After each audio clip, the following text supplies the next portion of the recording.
हम लोग चैप्टर 2 देख रहे थे और साथ साथ पार्ट 2 भी देख रहे हैं जो रिलेवेंसी से कंसर्निंग है। इसमें हम लोगों ने सेक्शन 8 तक देख लिया। जो सबसे इम्पोर्टेंट फैक्टर है इसका, सेक्शन 3 क्या कहता है कि सिर्फ रिलेवेंट फैक्ट और फैक्ट इन इशू इन दो ही का साक्ष्य दिया जाएगा और किसी का नहीं। साथ में लिखा है ना, and no of other, no others, उसे साफ ही कह दिया और किसी का नहीं। इसका मतलब क्या है कि जो फैक्ट रिलेवेंट या फैक्ट इन इशू नहीं है उनका साक्ष्य नहीं दिया जाएगा। जिस वक्त हम लोग सेक्शन 9 देखेंगे, जो अभी देखने वाले हैं, वो इसके इस कॉन्सेप्ट को नकारता है और एक तरह से सेक्शन 9 रेसिड्रिक क्लॉज हो जाता है। देखिए सेक्शन 9 की भाषा क्या कहती है।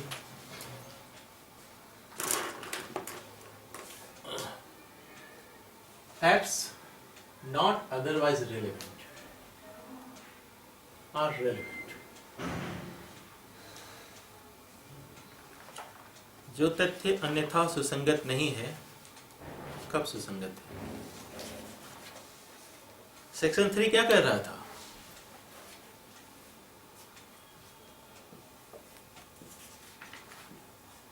कि सिर्फ रिलेवेंट फैक्ट और फैक्ट इन इशू इन्हीं दोनों का साक्ष्य देंगे।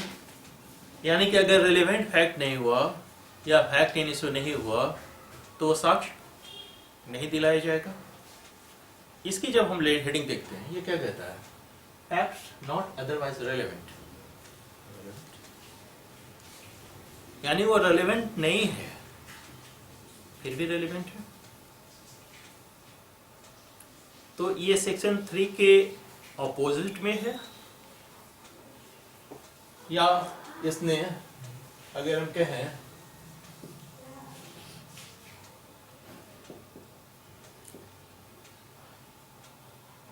रेसिड्री सेक्शन है। रेसिड्री सेक्शन का मतलब क्या होता है कि जो साक्ष्य जो कहीं नहीं आएगा वो सब इसमें आ जाएगा। रेसिड्री मतलब आपको देने की इजाजत नहीं है फिर भी इजाजत है। इसका मतलब क्या हुआ? किस तरह के फैक्ट को यहाँ शामिल किया जाए? याद कीजिए, एडमिसिबिलिटी और रिलेवेंसी बताते वक्त हमने कहा था कि हमारे यहाँ लीगल रिलेवेंसी, लॉजिकल रिलेवेंसी नहीं। लॉजिकल रिलेवेंसी कहाँ का कॉन्सेप्ट है? इंग्लिश लॉ का। और इंग्लिश लॉ में अगर लॉजिकल रिलेवेंसी को हम किस आधार पे ग्राह्य करते थे कि वो लॉजिकल होता था। लेकिन यहाँ की जब हम बात करेंगे रिलेवेंसी इन कंसर्निंग, तो हमारे ऊपर बाइंडिंग क्या क्या है? एक तो ये है कि रिलेवेंट होने के बावजूद भी एडमिसिबल नहीं,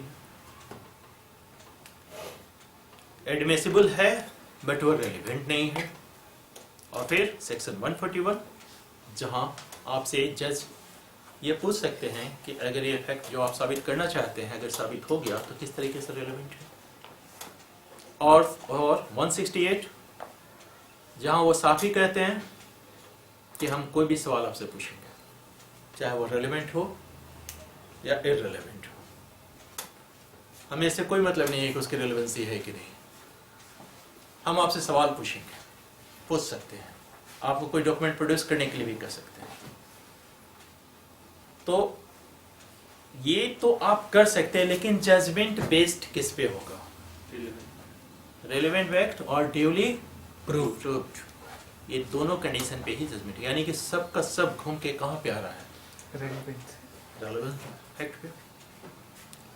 लेकिन जब हम इसको देखते हैं सेक्शन 11 को, तो ये कहता है कि फैक्ट रिलेवेंट नहीं है फिर भी रिलेवेंट हो जाए।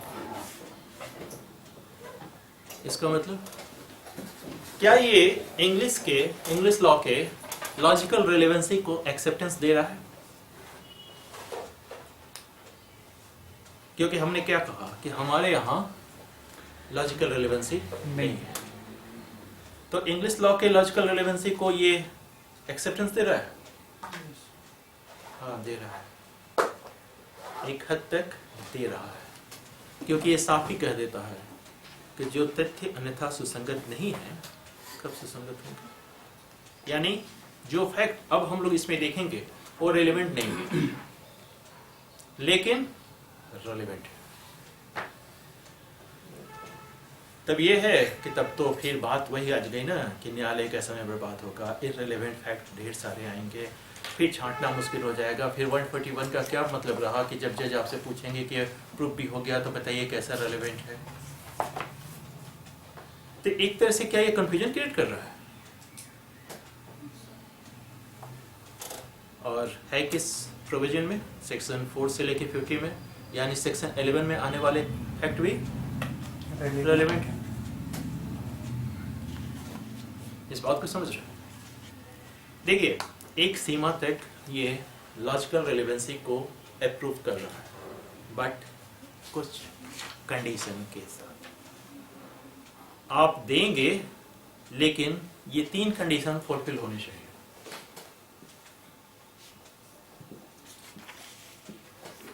पहला, जो फैक्ट आप देंगे उसका उस रेलेवेंट फैक्ट या फैक्ट इन इशू से बहुत ही इमीडिएट रिलेशन होना चाहिए, बहुत निकटवर्ती संबंध होना चाहिए।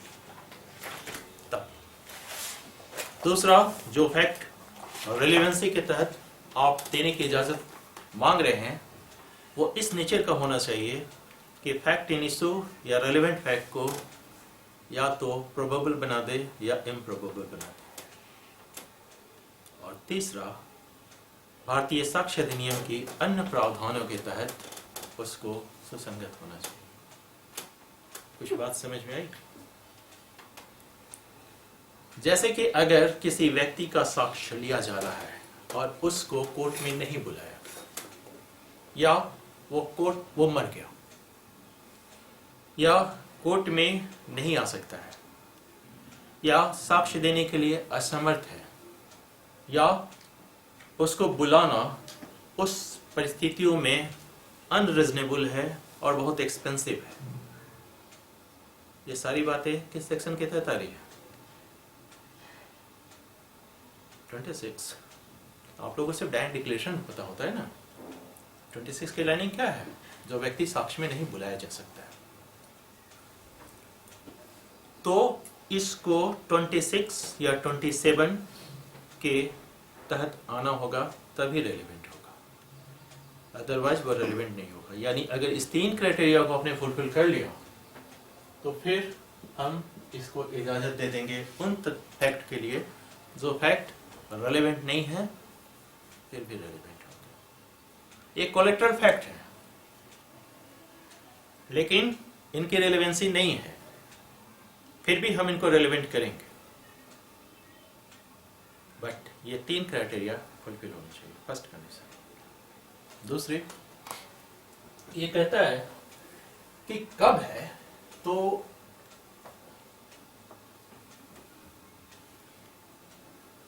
फर्स्ट कंडीशन कहता है कि वो रिलेवेंट फैक्ट या फैक्ट इन इशू से इनकंसिस्टेंट में हो।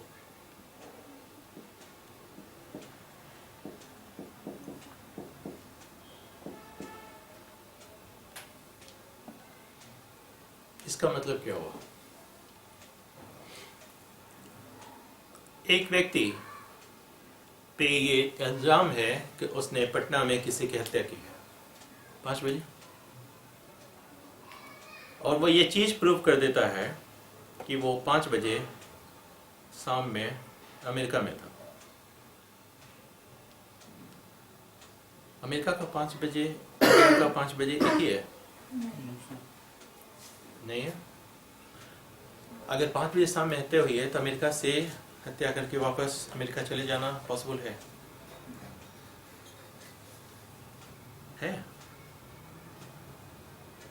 नहीं है।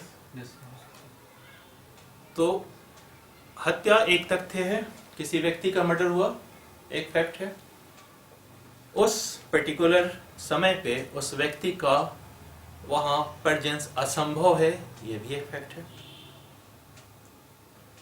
तो उस फैक्ट से उसका वहां प्रेजेंट नहीं होना क्या इनकंसिस्टेंसी शो कर रहा है? कर रहा है ना। ली ऑफ एलिबी में हम लोग क्या करते हैं, elsewhere.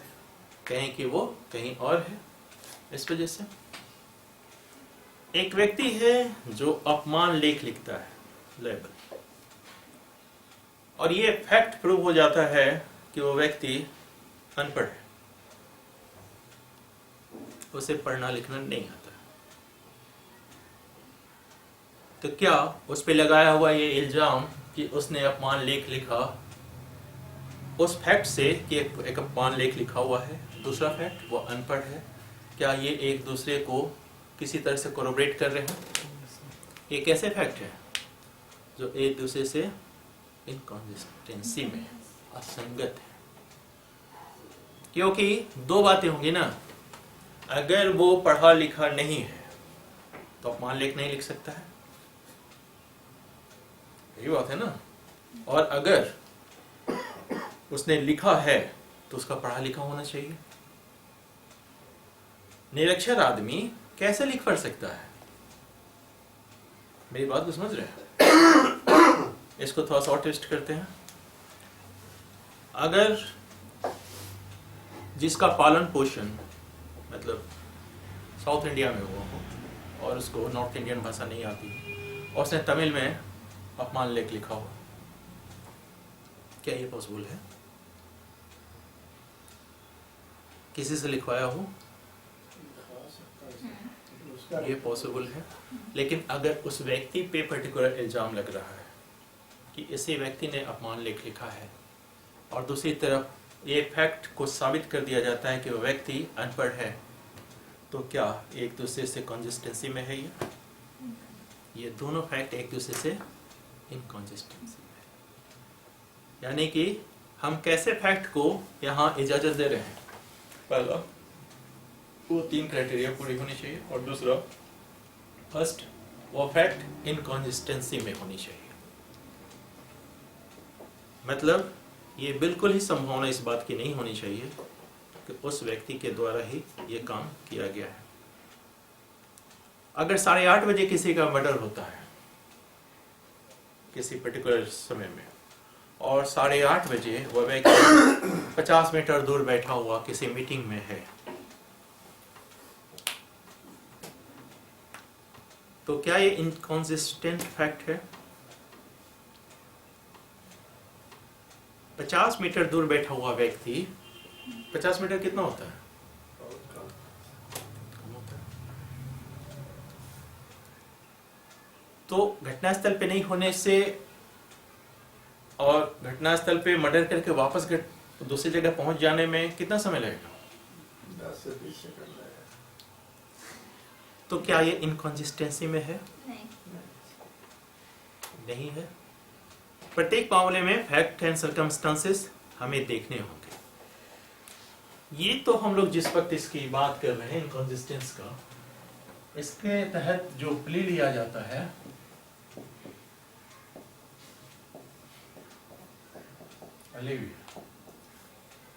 अन्यत्र उपस्थिति का अभिवाक।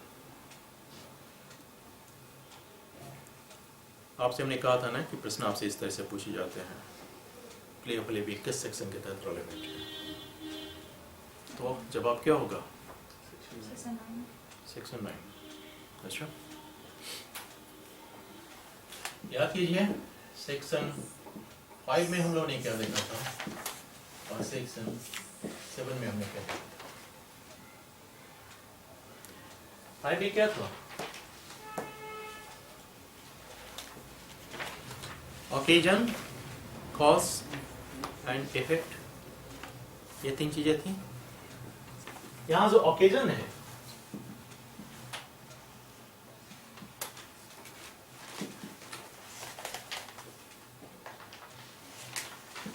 इसको क्या कहते हैं? अवसर।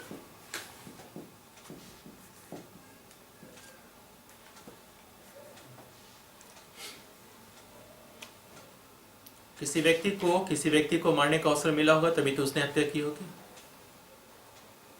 और सेक्शन 7 में क्या कर रहे थे हम लोग? Fix time and place. हमने कहा था ना कि सेक्शन 7 के तहत 6 चीजें रेलिवेंट है कौन कौन? Introductory, Explanatory. एक्सप्लेनेटरी, Support और सपोर्ट और रिबॉट, Identity. Identity, time fix, time and place, fix time and place और रिलेशनशिप। Relations. उसमें एक चीज ये भी तो था, प्लेस टाइम एंड प्लेस। जब टाइम और प्लेस फिक्स कर रहे हैं किस चीज के कंसर्निंग, कि कहाँ वो रिलेवेंट या फैक्ट इन इशू तथ्य घटित हुआ, वेयर इट हैपेंस, जब उसकी बात कर रहे हैं, तो इसका मतलब है कि अगर कोई ये कह दे कि उस जगह पे हम उपस्थित नहीं थे, जो आपने टाइम और जो प्लेस निर्धारित किया है उस जगह पे हम उपस्थित नहीं थे, तब ये किस चीज का प्ले है? प्ले ऑफ अलेबी, ये भी तो वही है ना। आपको उसकी हत्या करने का अवसर मिला ही नहीं क्योंकि हम वहां उपस्थित नहीं थे। ये किस चीज का प्ले है?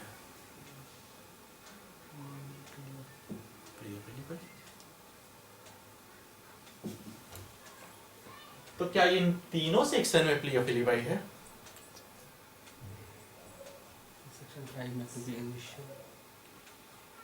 क्या अंतर है तीनों में?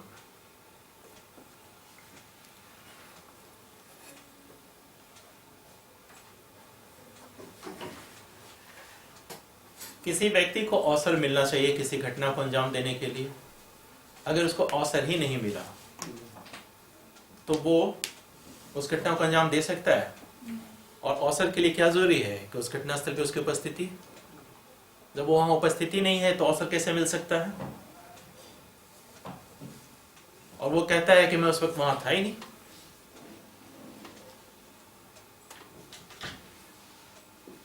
तो क्या तीनों के तीनों सेक्शन प्ले ऑफ एलिबाई को ही सपोर्ट कर रहे हैं? आपने जैसे हमने कहा ना, अगर मान लीजिए आपके ऑप्शन में ये लिखा हो section 5, section 7, section 9, all of this, तब नहीं, अगर ऐसा है तो all of these. तब भी ऑल ऑफ दिस नहीं होगा, 9. सेक्शन 9।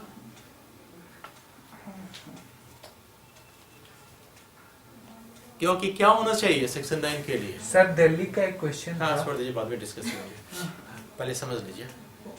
क्योंकि देखिए आप जो क्वेश्चन अभी डिस्कस करेंगे पहले इसको समझ लीजिए, फिर आपका आंसर खुद ही खुद मिल जाएगा। आप क्वेश्चन लिख लीजिए, हमने कहा ना बीच में, अगर पूछिए आप पूछिए। तो सर उसमें था कि rest chest is relevant under section, और उसमें था वो 6, 7 और 8 और 9 और 14, तो वो वाला आंसर सही था। वो 6 किसने कहा कि वो वाला आंसर सही था? उसमें है सर, समर्थ हमने अग्रवाल वाला में। हाँ, क्योंकि हमने क्या कहा है आपको, इसको अदरवाइज नहीं लीजिएगा। देखिए हमने कहा है कि जो आपके आंसर राइटर हैं, जो आंसर लिखते हैं, आपने ही तो बटुकलाल का एग्जांपल दिया था और कहा था कि सर वो कहते हैं कि प्रोसीजर लॉ है, वो तो बुक में लिखा हुआ है। हमने कहा नहीं सर, एडजेक्टिव लॉ है। ये जो आपके आंसर हैं, दो बातें होती हैं, इनका कहना गलत नहीं है। देखिए होगा क्या ना कि अगर आप उस आंसर को नहीं फॉलो कीजिएगा तो मे भी आपके आंसर गलत कर दिए जाए। इसमें आपका कसूर नहीं है, वो जो सेट कर दिया गया है आंसर, उसी के अकॉर्डिंगली आपका एवोल्यूशन होगा। आपका पर्पस ये है कि सही कॉन्सेप्ट आपके पास हो। क्योंकि कई बार जिस वक्त आपसे सजेस्टिव आंसर मांगा जाता है तो आप एक्सप्लेनेशन देंगे ना। आजकल होता क्या है ना कि रिजल्ट निकालने से पहले आपसे सजेस्टिव आंसर मांगा जाता है कि इसका आंसर क्या होगा, इसका आंसर उसके साथ एविडेंस के साथ मांगा जाता है। तो आप एविडेंस के साथ अगर देते हैं और आपकी बात मान ली जाती है तो जिन लोगों ने भी लिखा है सेक्शन 6 उन सबके आंसर गलत हो जाएंगे। क्योंकि रजिस्टर को हमने क्या कहा था कि क्या वो सिर्फ सेक्शन 4 तक सीमित है। हमने क्यों कहा था कि प्रोफेसर विगमोर और प्रोफेसर स्टोन क्या कह रहे हैं, इसके जैसा कंफ्यूजिंग वर्ड है ही नहीं, इसको हटा देना चाहिए। और इस कंफ्यूजन के पीछे क्या कारण था, वो 4, 5, 6, 7 वहां तक कवर किए हुए था, उसके बाद फिर 12 वो भी कवर किए हुए था। उन सब का कंबाइंड रूप था रजिस्टर। इसलिए हमने लास्ट दिन आपको कहा भी था, जिस पर रजिस्टर पढ़ा रहे थे, कहा था कि कभी ये मत लिखिएगा कि रजिस्टर सेक्शन 4 के तहत आता है। बात समझ रहे हैं? बाकी इसलिए कह रहे हैं कि कॉन्सेप्ट क्लियर कीजिए। दो तरह के बुक्स होते हैं, एक स्टूडेंट एडिशन होता है एक एडवोकेट एडिशन होता है। एडवोकेट एडिशन आप लोग नहीं पढ़ते हैं, कोई पढ़ना भी नहीं चाहिए, इतनी मोटी मोटी बातें आप पढ़ ही नहीं पाएंगे। जब तक आपका एक बेस नहीं बन जाता है, जब तक आपके पास एक स्तर तक की मतलब नॉलेज नहीं आ जाती है, आप उसको पढ़ेंगे तो आप बोर हो जाएंगे, नहीं पढ़ पाएंगे। अगर पढ़ सकते हैं निश्चित पढ़िए, क्योंकि अगर 3 वॉल्यूम में इतनी मोटी मोटी बुक है तो आप पहली बार प्रणाम कर लेंगे, बोलेंगे कि भाई और भी पढ़ना है। तो बेटर है कि कॉन्सेप्ट क्लियर कीजिए। और हाँ ठीक है, आपकी जो प्रॉब्लम है उसे डिस्कस कीजिए मुझसे, मैं बताऊंगा कि कहाँ समस्या है। ठीक है, तो हम यही बोल रहे हैं कि अगर हम प्ली और प्लीवाई की बात करें तो अब किस सेक्शन के तहत आएगा? 9 में क्यों नहीं आएगा 5 और 7 में? क्योंकि आंसर जानना पर्पस नहीं है, बाकी भी जानना जरूरी है कि क्यों नहीं आएगा।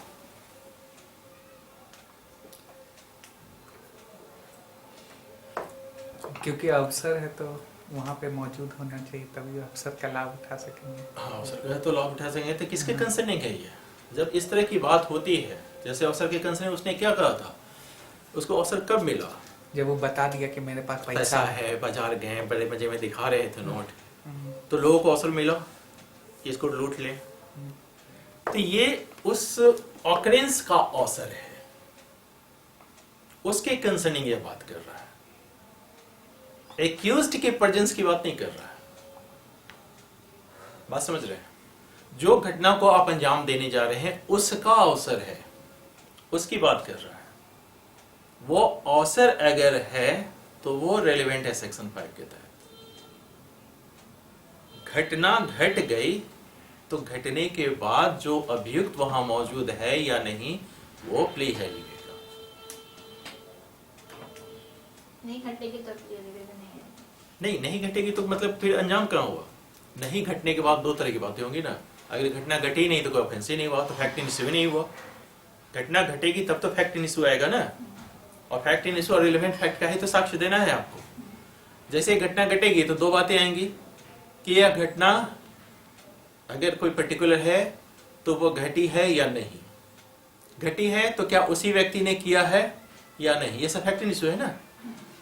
अगर किसी का मर्डर हुआ है तो उसमें फैक्ट इन इशू क्या क्या हो सकते हैं? हो सकता है उस व्यक्ति का हार्ट अटैक हो गया हो सकता है उस व्यक्ति को पहले से पॉइजन दिया गया हो सकता है उसको तीसरा डोज दिया गया हो। आज हमने कहा था ना, ये भी तो फैक्ट इन इशू है। हो सकता है कि ग्रेव एंड सडन प्रोवोकेशन में किसी ने मारा, वो तो मर्डर में नहीं आएगा। ये सब फैक्ट इन इशू आएंगे। ठीक है। Second, fix time and place, इसमें क्यों नहीं आएगा?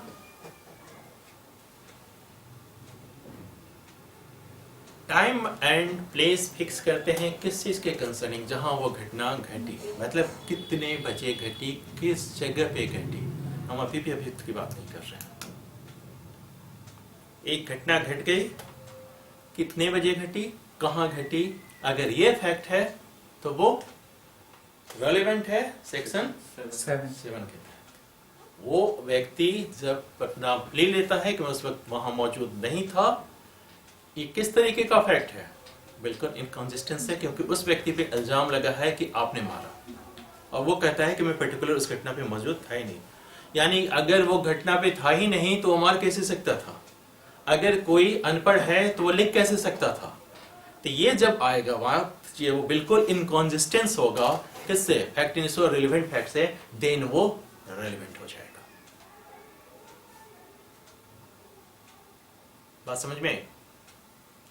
इसलिए सिर्फ ये मत सोचिएगा कि सिर्फ एलईबी का ही इसमें प्ले लिया जाता है। इसमें इनकंसिस्टेंसी में और क्या क्या हो सकता है, देखिए।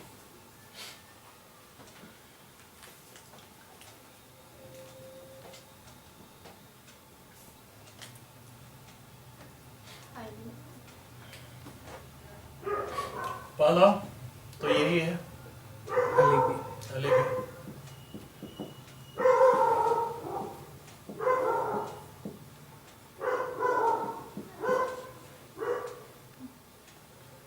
क्या 116?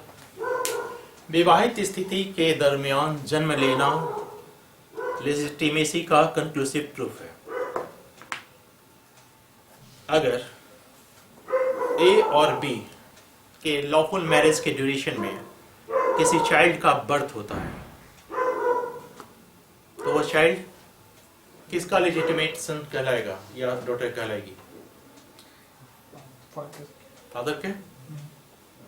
अगर उनके विवाह का डिजोल्यूशन हो गया मैरिज का और 280 दिनों के भीतर उस चाइल्ड का बर्थ होता है, तो किसका लेजिटिमेट सन या डॉटर कहलाएगा? फादर के। शादी के एक दिन बाद बच्चा पैदा ले लेता है, तो किसका लेजिटिमेट सन कहलाएगा? फादर का। फादर का। बच्चा पैदा लेने के लिए हस्बैंड और वाइफ को एक पर्टिकुलर समय में मिलना जरूरी होता है। अगर वो पर्टिकुलर समय पे नहीं मिला तो क्या बच्चा पैदा हो सकता है? नहीं हो सकता। याद कीजिए, हमने कहा था कि एक कंक्लूसिव प्रूफ है, लेकिन अगर इस बात का साक्ष्य दे दिया जाए कि हस्बैंड और वाइफ उस पर्टिकुलर समय में एक दूसरे से पहुंच नहीं बना सकते थे, वैसे स्थिति में ये कंक्लूसिव प्रूफ नहीं होगा। यानी किस तरह का फिर प्ले है? यानी जब हस्बैंड पहुंच ही नहीं सकता था तो बच्चा पैदा कैसे हो सकता था? दोनों फैक्ट किस तरह का है? इनकॉन्सिस्टेंट है एक दूसरे से। इसलिए ऐसी स्थिति में यहाँ भी लागू होता है।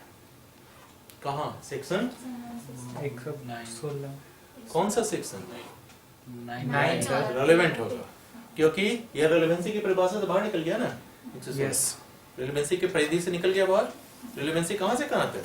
4 से 50 तक। ये तो बाहर निकल गया, लेकिन वो फैक्ट रेलेवेंट हो जाएगा। ठीक है।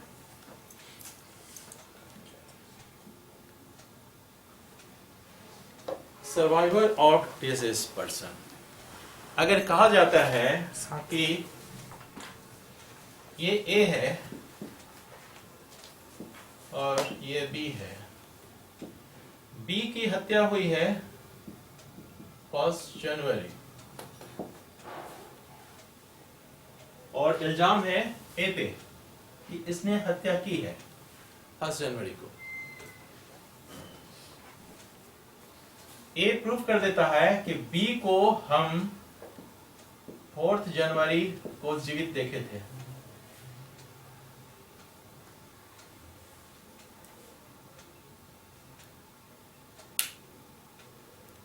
जो व्यक्ति 4 तारीख को प्रूफ कर देता है, हमने कहा प्रूफ कर देता है, जो व्यक्ति 4 तारीख को जीवित है उसकी हत्या 1 जनवरी को कैसे हो सकती है?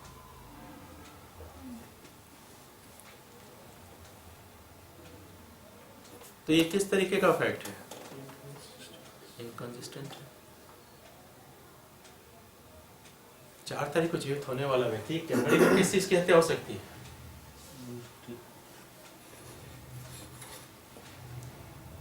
पिक्चर देखते हैं डबल रोड वाले, किसी में किसी को मार दिया और पता चला कि नहीं ये तो जीवित है। वो भी वैसे। और आपने देखा है अंधा कानून? अंधा कानून, अमिताभ बच्चन वाली मूवी नहीं देखी आप लोगों ने? उसमें अमरीश पुरी मतलब किसी को मार के अमरीश पुरी का कपड़ा पहना दिया जाता है। डॉन में भी तो हुआ है सर। नहीं, डॉन में तो सच में डॉन मर गया और कह दिया जाता है कि अमरीश पुरी मारा गया, अमिताभ बच्चन फंस जाते हैं और उनको सजा हो जाती है। सर बाद में एक समय अमिताभ बच्चन देखते हैं कि ये तो जीवित है और उसको दौड़ा के कोर्ट में मारता है।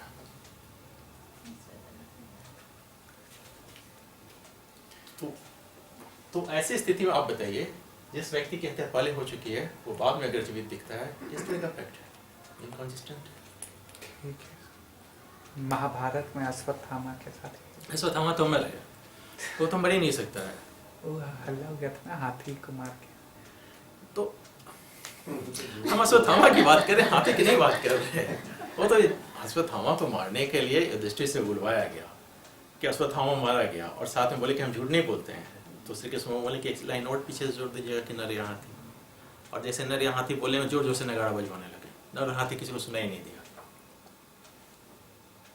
तो बोले सती अश्वत्थामा मारा गया नर या हाथी, लेकिन नर या हाथी सुनने लायक कोई रहा ही नहीं। द्रोणाचार्य को लगा क्या ले रहा हूँ, मेरा पुत्र ही मारा गया, अब जी के हम क्या करेंगे। उन लोग को मालूम नहीं था इनकंसिस्टेंट फैक्ट। हाँ, उस टाइम कहाँ इंडियन एविडेंस है, मतलब भारतीय साक्ष्य अधिनियम 2000, ये तो अभी आया ना 2023 में, अभी 1 जुलाई का वेट कर रहे हैं।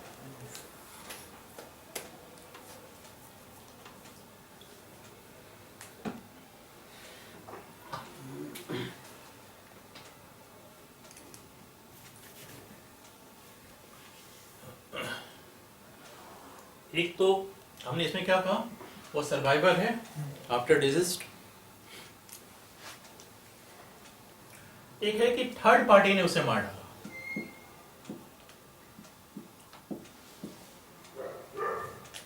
मतलब इसकी हत्या हुई है 1 जनवरी को ही हुई है, लेकिन ये प्रूफ कर देता है कि इसकी हत्या सी ने की है।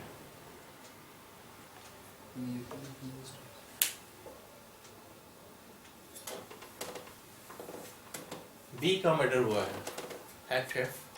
यस ए एक्यूज्ड है बी के मर्डर के लिए, फैक्ट है।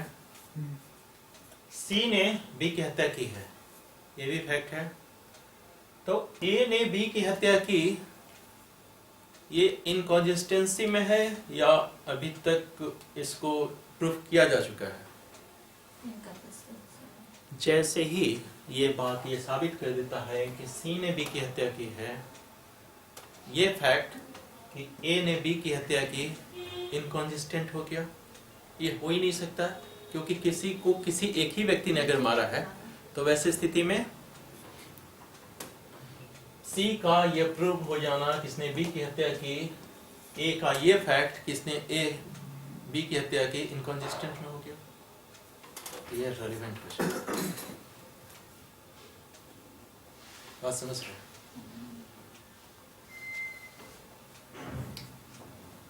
तीसरा, अगर बी सुसाइड कर लेता है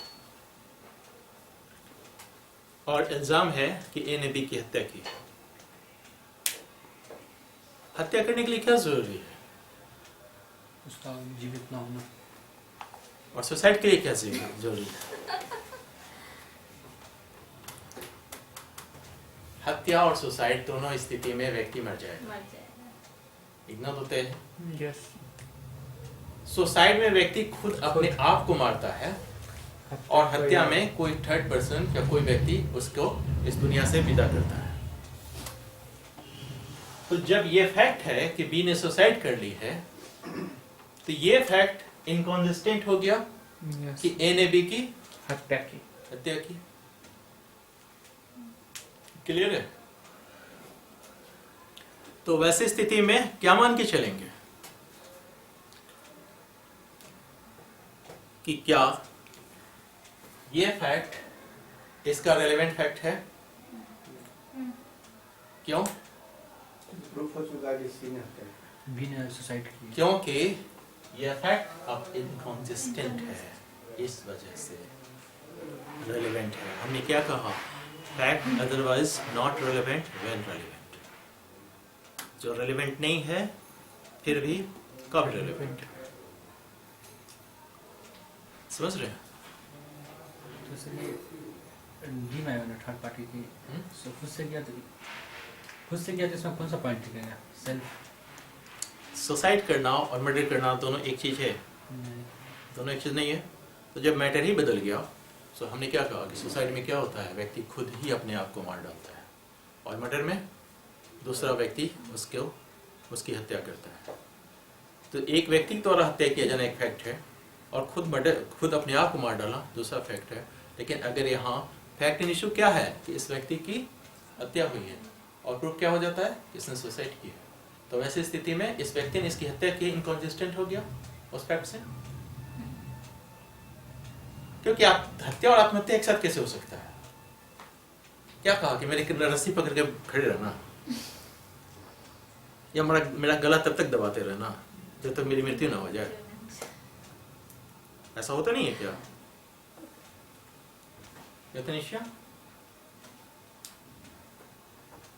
यूथनेशिया में क्या होता है? हाँ, उसमें क्या करते हैं? मर्सी किलिंग, ठीक है। तो किलिंग, बट किस तरीके से? उसके लाइफ सपोर्ट को हटा के, जो लाइफ सपोर्ट है उसको हटा के हम उसको देते हैं। ठीक है, वहां नहीं जाइए, कंफ्यूज कर जाइएगा, यहाँ आ जाइए, यहाँ तक क्लियर है। सेक्शन 11 की एक हमने जो देखा वो सिर्फ उसका एक पार्ट था। सेकंड पार्ट देखिए क्या कहता है।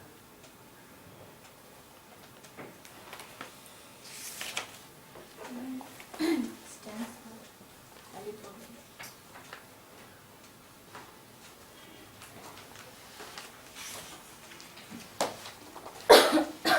If by themselves or in connection with other fact they make the existence or non-existence of any fact in issue or relevant fact highly probable or improbable. क्या कहता है? या तो खुद ही या अन्य तथ्य के साथ संयुक्त होके क्या कर रहा है? किसी फैक्ट या फैक्ट इन इसी को, उसके एग्जिस्टेंस को प्रोबेबल या इम्प्रोबेबल बना रहा है, हाईली प्रोबेबल या इम्प्रोबेबल बना रहा है। इसका मतलब क्या हुआ? अगर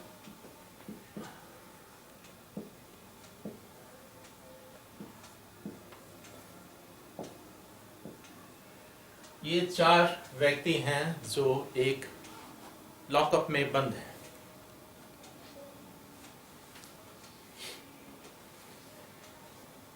ए की हत्या हो जाती है, बी के हाथ और पैर में बेड़ी बंधी हुई है, बेड़ी, हथकड़ी, पैर में बेड़ी बंधी हुई है, सी के दोनों हाथ कटे हुए हैं। ए की हत्या किसने की है? डी हम्म? डी जो बचा है। ये कंक्लूसिव है कि डी नहीं की है? सर दो का तो क्लियर है कि एक हाथ बंधा हुआ है, तो हाथ बंधा हुआ है तो कड़ी से भी तो कर सकते कर सकता है, कर सकता है ना। कर सकते हैं। लेकिन इन्फ्रेंस क्या निकला कि किसने हत्या की होगी? डी। डी ये फर्स्ट इन्फ्रेंस है, इसलिए ये फैक्ट रेलेवेंट है, कंक्लूसिव प्रूफ नहीं है। फिर समझिएगा, ये सब्सटेंटिव पीस ऑफ एविडेंस भी नहीं होगा। हैं। ये नहीं, अभी रेफरेंस क्या निकला? डी ने टी ने हत्या की होगी, ये प्रोबेबिलिटी है ना। हाँ और क्या कहता है अभी? हाईली प्रोबेबल और इम्प्रोबेबल। जब मामले को प्रोबेबल या हाईली प्रोबेबल इम्प्रोबेबल बना दे, यानी हाईली इम्प्रोबेबल में क्या बताया? ये तो भाई साहब नहीं किए होंगे, और ये सी सी क्यों? का हाथ नहीं है। इनके तो दोनों हाथ ही नहीं है, ये तो ठाकुर हैं, इन्हें तो गन उठा के भी नहीं देने नहीं आता है। ये कैसे हत्या करेंगे? जय वीरू को बुलाएंगे तो जय और वीरू मौजूद है, तो किसने हत्या की होगी? ये प्रोबेबिलिटी बता रहा है, ये जो फैक्ट है इसको या तो हाईली प्रोबेबल कर दे रहा है या इम्प्रोबेबल कर दे रहा है। इसकी संभावना अगर कर देता है तो वैसे स्थिति में सेक्शन 9 के तहत ये रेलेवेंट फैक्ट है। बात समझ रहे हैं?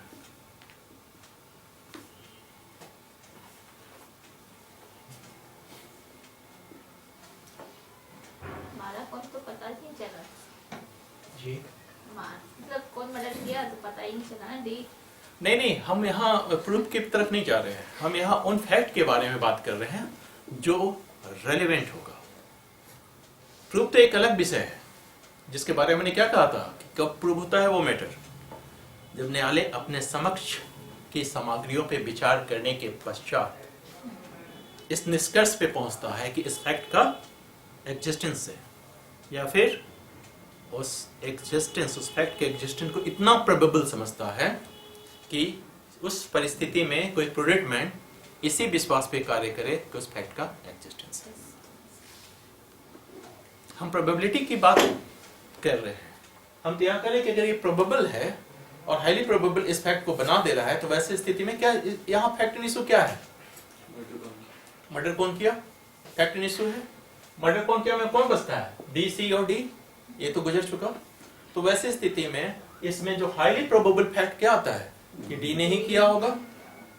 जब ये फैक्ट हाईली प्रोबेबल बना रहा है कि डी ने किया होगा, और ये भी कि सी नहीं कर सकता है क्योंकि इसका हाथ नहीं है।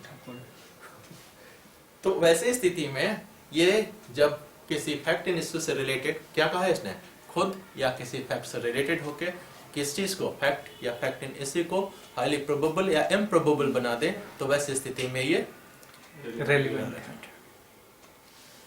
ठीक है।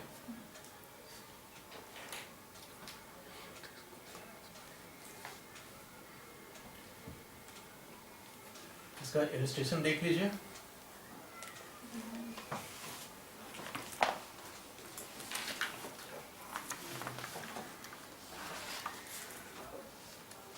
The question is whether A committed a crime at Chennai at a certain day. The fact that on that day A was at Ladakh is irrelevant. क्यों? The fact that near the time when the crime was committed, A was at a distance from the place where it was committed, which would render it highly improbable, though not impossible, that he committed is. आप क्या कर रहा है? Thou Not impossible. इसका मतलब कहानी को समझे। किसकी हत्या कहाँ हुई? चेन्नई में हत्या हुई है। किसकी? किसी की? इन्हें क्राइम किया ना, तो मान लीजिए। क्वेश्चन क्या है कि जो एक ऑफेंस हुआ है वो चेन्नई में ए ने कमिट किया है कि नहीं, ये क्वेश्चन है। ए कहाँ है इस वक्त? लद्दाख।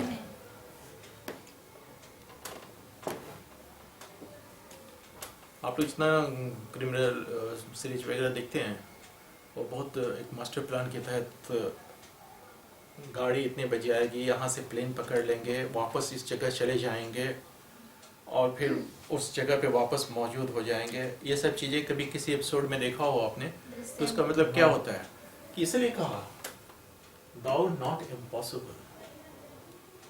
अगर उसने इस तरह की कोई प्लानिंग कर रखी है कि लद्दाख से हम क्या करेंगे, लद्दाख से कैसे आएंगे, अगर आपको किसी को मारना है क्या करेंगे आप, और एलएबी का प्ली भी लेना है और डिस्टेंस इतना दिखाना है कि वहां पहुंच ही नहीं सकते थे। किसी को भी हायर कर सकते हैं मारने। हायर करेंगे तब तो वो अलग इशू है। आप इल्जाम ए पे है कि उसने ऑफेंस किया या नहीं, और उसी को करना है और उसी को दिखलाना है। तो आपके पास है कि आप हवाई रास्ते से जाइए तो जल्दी पहुंच जाइएगा, ट्रेन से जाइए तो थोड़ा विलम्ब होगी, और मोटरसाइकिल जाइए तो और भी देर से पहुंचिएगा। इन सभी चीज़ों के एपिसोड में आप प्लानिंग क्या कर रहे हैं कि हमें मार के वापस उस जगह पहुंच जाना है। इसलिए इम्पॉसिबल नहीं है कि आप इस घटना को अंजाम दें और फिर वापस उस जगह पहुंच जाएं। तो दो बातें होती हैं कि एक तो कि अली बी का प्ली कौन लेगा, एक्यूज लेगा। किस सेक्शन के तहत लेगा? सेक्शन 9 के तहत अली बी का प्ली रेलेवेंट है। अली बी का प्ली एक्यूज लेगा, वो सेक्शन 106 के तहत लेगा, क्योंकि बर्डन ऑफ प्रूफ किसके ऊपर है? एक्यूज्ड के ऊपर। एक्यूज्ड के ऊपर है, वो प्रूफ करे। क्यों? क्योंकि ये पर्टिकुलर फैक्ट है जिसके बारे में वो सिर्फ जानता है। चलिए अली बी का प्ली अगर फेल कर गया तो ये साबित हो जाएगा कि ए नहीं हत्या की है, मतलब प्रोसिक्यूशन का केस क्लियर हो जाएगा। देखिए इस बात को समझ लीजिए, अली बी का प्ली असफल होने से प्रोसिक्यूशन के ऊपर लायबिलिटी समाप्त नहीं हो जाती है। उसको उसके बावजूद भी उसके बियॉन्ड रिजनेबल डाउट प्रूव करना होगा कि इस व्यक्ति ने ही हत्या की। हत्या की। ठीक है।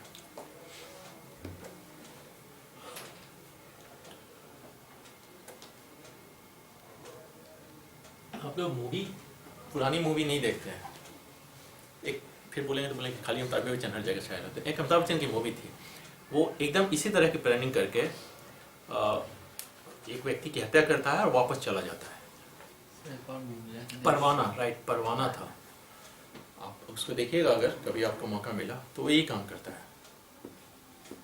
पूरी प्लानिंग करता है, कहाँ से ट्रेन पकड़ता है, कहाँ से चेंज करता है, फिर वो वापस अपनी जगह पहुंच जाता है।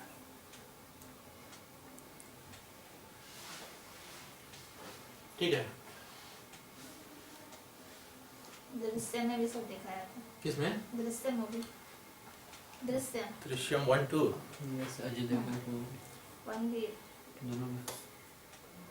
एकदम वो पूरी तरह से प्लानिंग किया है, टिकट लेता है, हम्म। उसको जाके याद दिलवाता है बार बार कि देखिए हाँ क्या हम आप ही के पास से आए थे। प्रोसिक्यूशन फेल हो जाता है। हाँ। और सेकंड वाला भी नहीं पकड़ पाता। नहीं, तो वो सब ठीक है। आजकल तो बहुत जगह सीसीटीवी कैमरा, और जानबूझ के मतलब पैसा निकालते वक्त भी कैमरा की तरफ देखते रहता है कि हम ही है। ठीक है। तो हमें हमारी लायबिलिटी क्या बन जाती है कि सिर्फ एलईबी के प्ली पे हम किसी को एक्विटल नहीं दे सकते, हमें देखना होगा क्योंकि हमारे पास और भी कौन सा सेक्शन है। हम तो फिक्स करेंगे ना टाइम एंड प्लेस, उसके साथ उसके रिलेवेंसी, उसके बाद उसका अवसर, ओकेजन, वो सब चीज को भी तो अकाउंट में लेंगे। ठीक।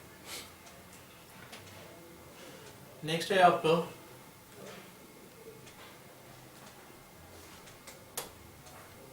Accept chain.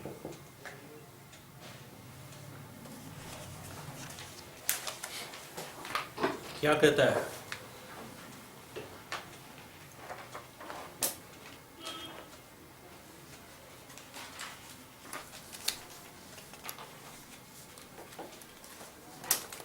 In suits in which damages are claimed, any fact which will enable the court to determine the amount of damages which ought to be awarded is relevant. नुकसानी के वादों में, वाद मतलब सूट, सूट, सूट मतलब civil, CPC, suit, ये कहाँ कहाँ जाएगा? Civil cases. और टॉर्ट के मामले में क्या करते हैं? वहां भी तो सूट ही लाते हैं ना।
देखिए शब्दों को गौर से देखिए।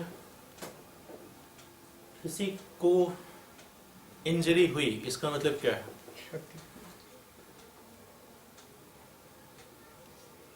क्षति, हर्ट,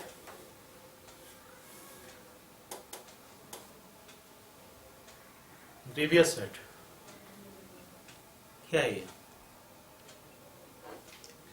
उपहति, गंभीर उपहति। शब्दों के प्रति ध्यान दीजिएगा, हर्ट को क्षति नहीं समझ लीजिएगा। हर्ट मीन्स दिल वाला हर्ट नहीं, उसको हर्ट कहते हैं। हर्ट, हर्ट मतलब उपहति, ग्रीवियस हर्ट, गंभीर उपहति।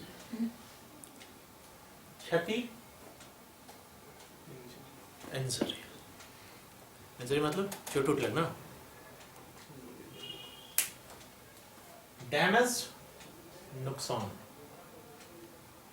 डैमेजेज, नुकसानी। कंपनसेशन, प्रतिकर। पेनाल्टी, शास्ति। फाइन, जुर्माना। इसमें फर्क समझते हैं?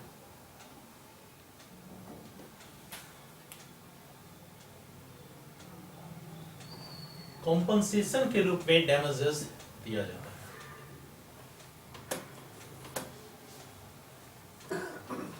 जो नुकसानी होती है उसको कॉम्पनसेट किया जाता है, इसलिए कॉम्पनसेशन के तौर पे नुकसानी दिलाई जाती है। इसका मतलब क्या है? ब्रीच ऑफ कॉन्ट्रैक्ट हुआ तो उसके पीछे लॉजिक ये है कि जिस व्यक्ति ने ब्रीच नहीं किया है उसको उस पोजीशन पे रखें कि अगर इस कॉन्ट्रैक्ट का परफॉर्मेंस होता तो वो किस स्थिति में होता। यानी हम उसको क्या कर रहे हैं? कंपनसेट कर रहे हैं बाय वे ऑफ मॉनेटरी। इसको मुद्रा के रूप में, पैसे के रूप में उसको प्रतिकर दिलवा रहे हैं। उसका तो नुकसान हुआ है, तभी तो उसको नुकसानी मिल रही है, लेकिन नुकसानी मिलने के लिए कंपनसेशन के तौर पर उसको नुकसानी मिलती है। अगर ये कंपनसेशन उसको पर्याप्त नहीं है तो वैसे स्थिति में पेनल्टी इम्पोज करते हैं, शास्ति। और जुर्माना, जुर्माना तो क्रिमिनल मामलों में दिया जाता है। फाइन कहाँ होता है? क्रिमिनल मामलों में आपके स्कूल का फीस हमने टाइम पे नहीं भरा तो फाइन दिया जाता है। लेट फाइन होती है ना, तो आपने अपराध कर दिया। और ये इंजरी, क्षति, ये किसी तरह की भी क्षति हो सकती है। आपके मकान में आग लग गई, वो क्षति हो सकती है। आपका फसल जल गया, वो क्षति हो सकती है।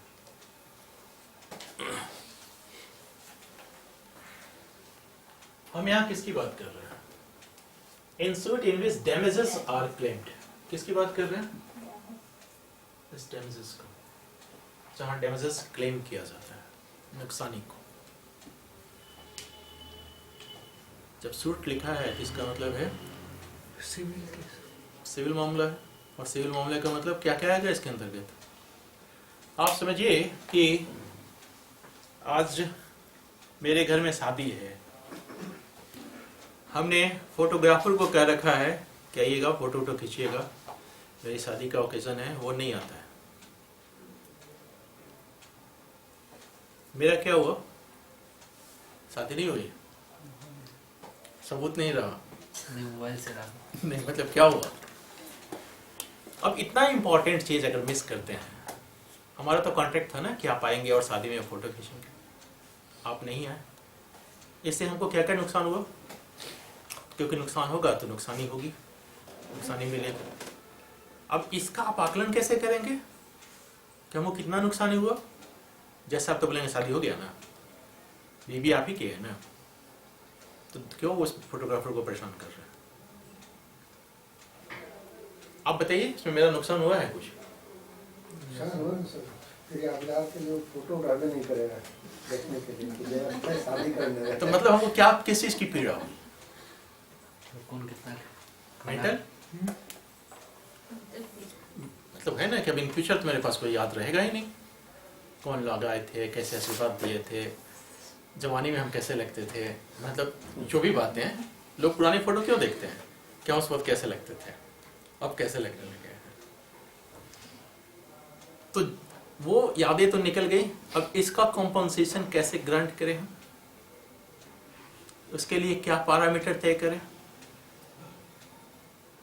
किसी ने शादी का प्रॉमिस किया और शादी के दिन नहीं आया, यह है नुकसान। किसी ने डिफेमेशन किया किसी का, तो उसके कितनी नुकसानी हुई?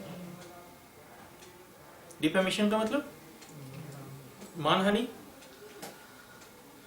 कोई मैलिशियस प्रोसिक्यूशन में डाल दिया किसी को, मतलब कोई चार्ज नहीं है बट चार्ज लगा दिया, झूठा विद्वेषपूर्ण अफ्यूजन कर दिया, उसका नुकसानी चाहिए। इन सभी मामलों में क्या हो रहा है? मैलिशियस प्रोसिक्यूशन कहाँ आएगा? टॉर्ट में आएगा कि सिविल में आएगा?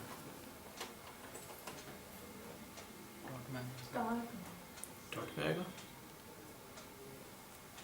तो इन दोनों मामलों में जब मामला सिविल में ब्रीच ऑफ कॉन्ट्रैक्ट हो गया, इन सभी चीजों में जहां हमें निर्धारित करना है कि रकम की राशि कितनी होनी चाहिए, क्योंकि फैक्ट इन इशू क्या होगा? एक तो ये कि इस व्यक्ति को नुकसानी मिलनी चाहिए, दूसरा इस व्यक्ति को कितना मिलना चाहिए,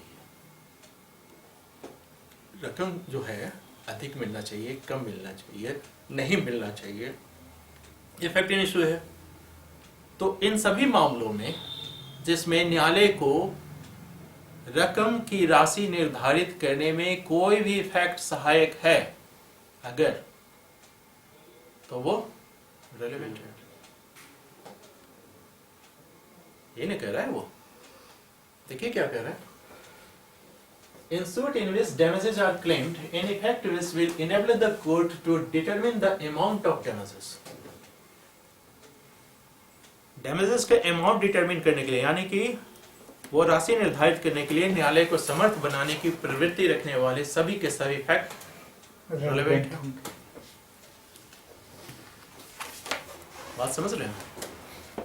आप हमें एक बात बताइए, जब ब्रीच ऑफ कॉन्ट्रैक्ट की बात आती है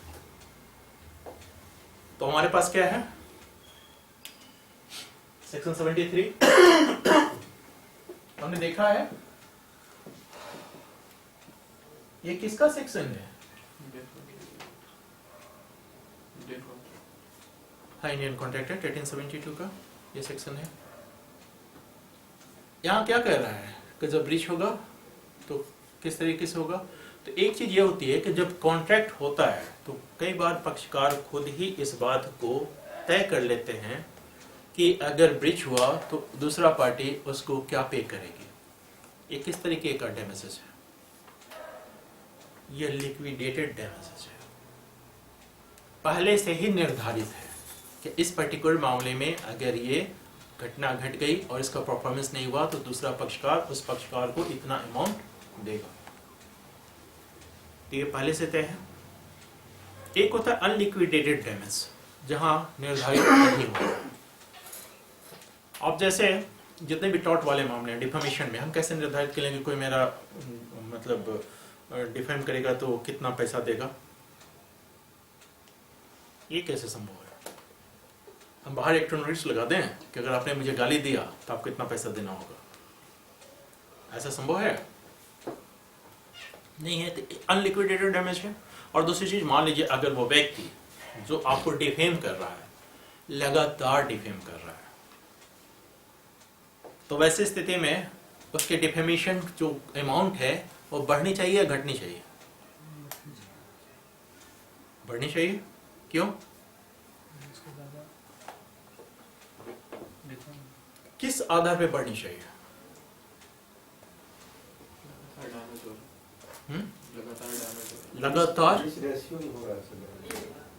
लगातार। तो अगर एक फैक्ट है कि उसने आज मुझे गाली दी, एक फैक्ट है कि उसने परसों मुझे गाली दी, एक फैक्ट है कि सालों पहले भी गाली दिया है, ये सब के सब क्या है? ये फैक्ट किस तरीके का फैक्ट है? सेक्शन 10 के तहत रेलेवेंट फैक्ट है, क्योंकि ये न्यायालय को समर्थ बना रहे हैं कि आपके नुकसानी का जो अमाउंट है वो घटना चाहिए कि बढ़ना चाहिए। अगर कोई लड़की के ऊपर ये इल्जाम है कि वो बुरे चरित्र की है, तो ऐसी स्थिति में आप लगा सकते हैं क्या कि ये बुरे चरित्र की लड़की है, और वो लड़की खुद ही हर जगह कहते चल रही है कि मैं बुरे चरित्र की हूँ। ये भी एक फैक्ट है। तो अगर ये फैक्ट आप सामने लाते हैं कोर्ट के कि खुद ही कहते चलती है जगह कि हम बुरे चरित्र के हैं, तो उसमें उसके जो डैमेजेस है उसके अमाउंट बढ़ना चाहिए, घटना चाहिए? घटना चाहिए।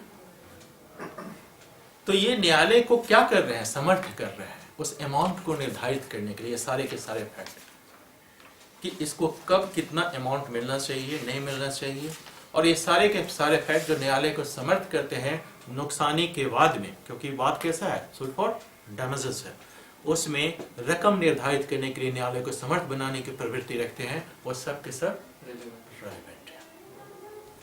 अब देखिए सेक्शन 50 इसी का, क्योंकि इसको जब आप पढ़िएगा तो इसको सेक्शन 50 के साथ पढ़िएगा।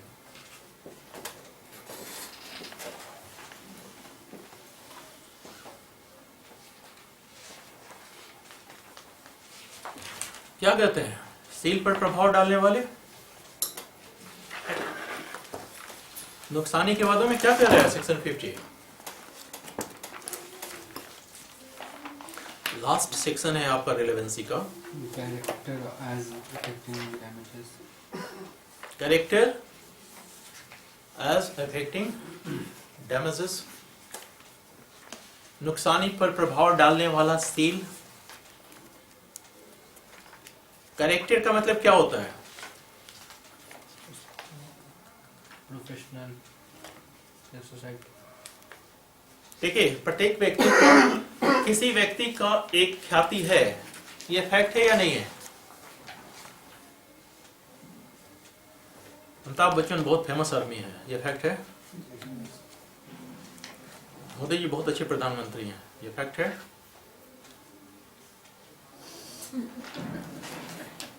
नहीं, ये फैक्ट है कि नहीं? Yes sir. इससे क्या पता चलता है? अच्छे आदमी।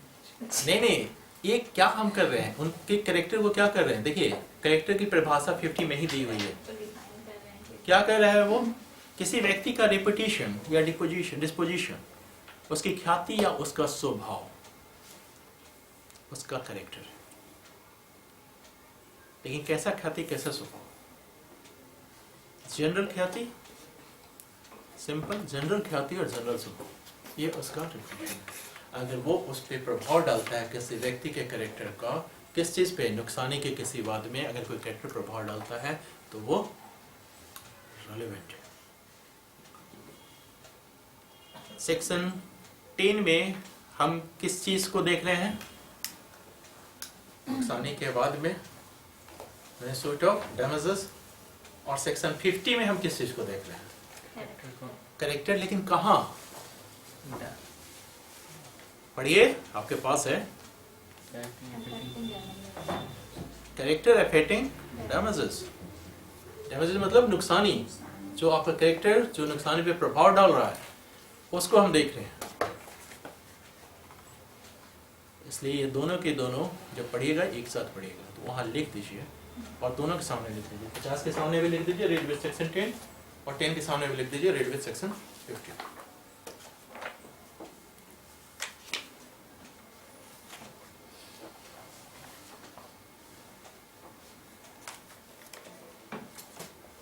ठीक है।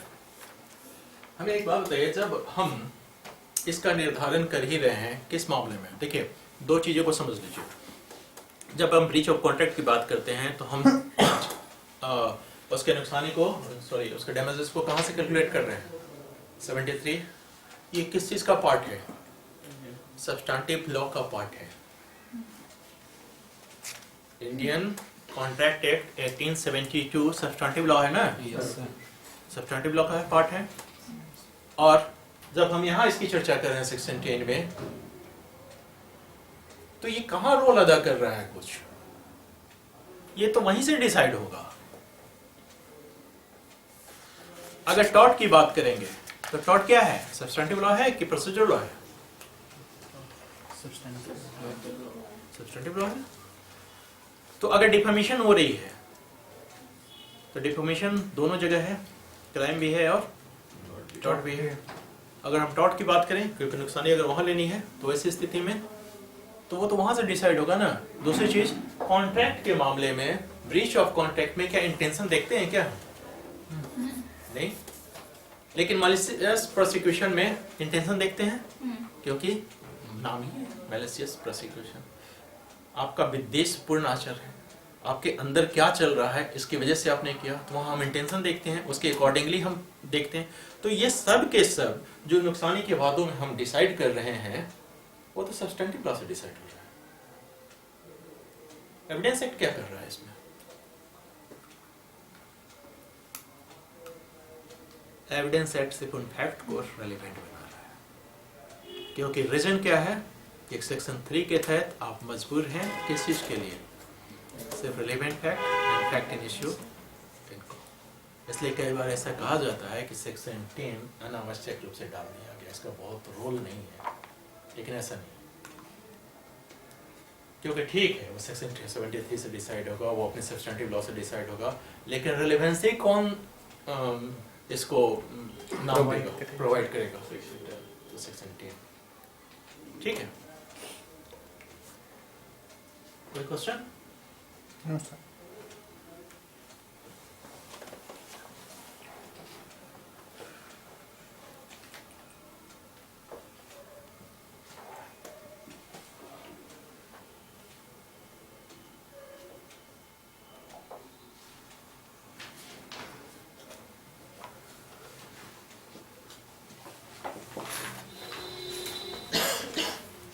सेक्शन 11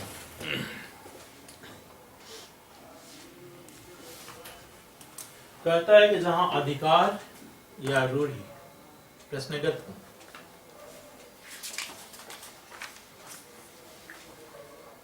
किनकी बात कर रहा है? Rights of custom. एक होता है राइट,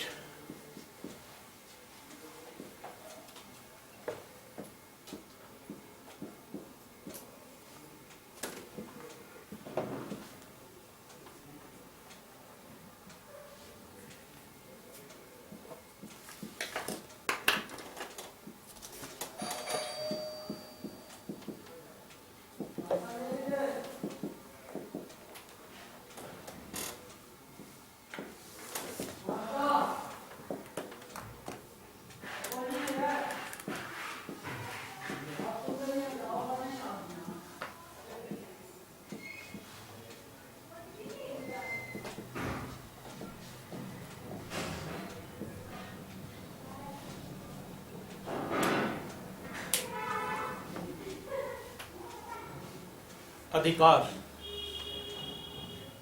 रूढ़ि, प्रथा और संव्यवहार।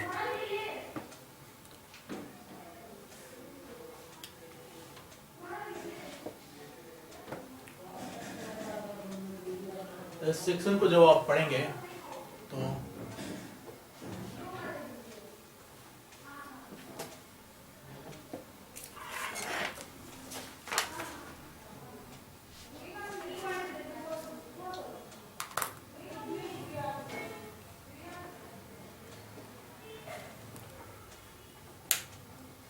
टू और 26 डी के साथ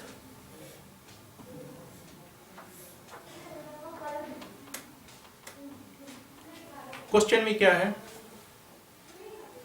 क्वेश्चन का मतलब ये नहीं, we are the question is to the existence of any right or custom. किसकी बात कर रहा है? जब इसकी या इसकी जब बात हो, यानी राइट और कस्टम का जब प्रश्न हो तो कौन से फैक्टर रेलेवेंट हो, ये इसकी बात कर रहा है। राइट मतलब अधिकार। ये कहां से आता है? सब्सटेंटिव लॉ से। वेरी गुड, सब्सटेंटिव लॉ से। किस तरीके का right? Personal right, local right, public right, किस तरीके का राइट? ये किसकी बात कर रहा है? और राइट का मतलब क्या होता है? सब्सटेंटिव लॉ आपको राइट देता है।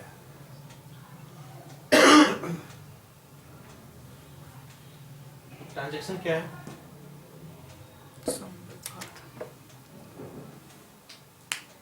किसी भी दो व्यक्तियों के बीच ऐसा कोई कार्य जिसमें एक व्यक्ति का कार्य दूसरे व्यक्ति के किसी अधिकार को प्रभावित करता है, वह समव्यवहार। आपने मुझे एक झापड़ मारा, मेरा कौन सा राइट प्रभावित हो गया?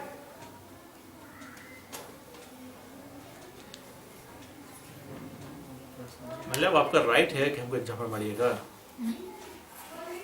नहीं, आपने मारा, मेरा राइट प्रभावित हुआ। यह ट्रांजैक्शन है। आपने ब्रीच ऑफ कॉन्ट्रैक्ट किया, दूसरे का कोई राइट प्रभावित होगा? एक समव्यवहार। कॉन्ट्रैक्ट और ट्रांजैक्शन में क्या फर्क है? क्या बोलते हैं आप लोग? Every contract is agreement, but all agreements are not contract. Not contract. उसी तरह every contract is a transaction, but all transactions are not contract. यानी कि ट्रांजैक्शन में क्या जरूरी है फिर? कॉन्ट्रैक्ट। नहीं, ट्रांजैक्शन में जरूरी है पहला कि वो गुड फेथ में की गई हो, सद्भाव से।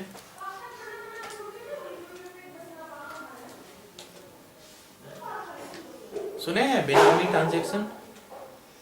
बेनामी, हाँ सर सुने हैं, लेकिन क्या होता है नहीं जानते। अगर ये गुड फेथ में नहीं किया गया है तो ये बेनामी ट्रांजैक्शन कहलाता है, बेनामी समव्यवहार। आपने एक प्रॉपर्टी खरीदी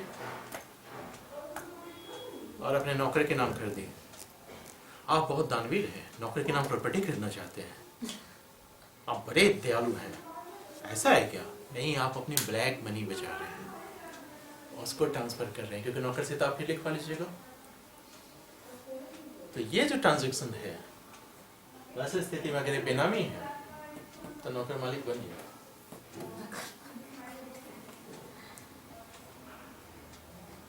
इसलिए ट्रांजैक्शन में जरूरी है कि वो गुड फेथ में किया गया हो, अगर नहीं है तो बेनामी ट्रांजैक्शन।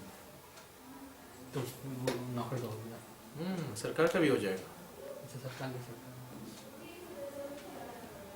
जैसे बेनामी ट्रांजैक्शन एक्ट आया हुआ है ना, ट्रांसफर ऑफ प्रॉपर्टी एक्ट पढ़ाते हुए बताएंगे,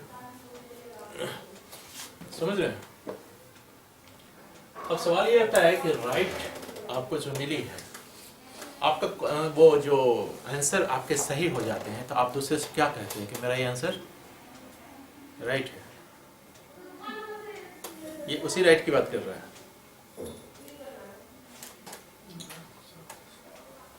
इसको क्या, इसका इस सिंबल का क्या मतलब है?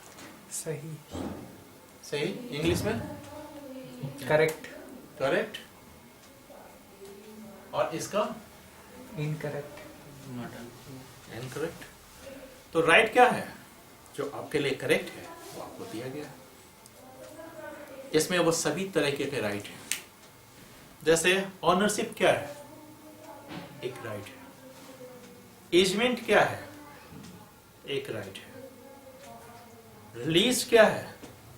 एक राइट है। मॉर्गेज क्या है? ये राइट है। हम लोग अंतर देखेंगे टीपीएट में, क्या क्या अंतर है।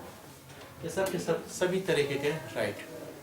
इसलिए ये बहुत इंपॉर्टेंट है, क्योंकि जब क्या कर रहा है, जब क्वेश्चन कहाँ उठे, किस चीज के कंसर्निंग, राइट या कस्टम, ये कंसर्निंग अगर कोई प्रश्न उठता है तो कौन सा रेलेवेंट होगा। अब देखिए, राइट अगर आप समझ गए तो सेकंड क्या बचता है? कस्टम। किसको कहेंगे कस्टम है? जो बहुत लंबे समय से चला। उसके कुछ चीजों को होना बहुत जरूरी है। कस्टम एक ऐसी चीज है जो काफी लंबे समय तक चलते चलते उसे विधि का बल प्राप्त हो गया है। विधि का बल मतलब जो आपका लॉ में इन्फोर्समेंट की पावर है वही कस्टम में भी है, लेकिन कंडीशन क्या है बता रहे हैं? ब्रेक नहीं होना चाहिए, पब्लिक पॉलिसी परफेक्ट। पहली चीज है कि वो बहुत ही पुरानी हो, इतनी पुरानी कि याद नहीं रहे कि कब से चली आ रही है। एक पैरामीटर तय किया गया कि रिचर्ड प्रथम इंग्लैंड के किंग थे, उनका राज्यारोहण जिस दिन उनको क्राउन बनाया गया उस तारीख से हो। तो वो तारीख कौन सी है? 3rd September 1189।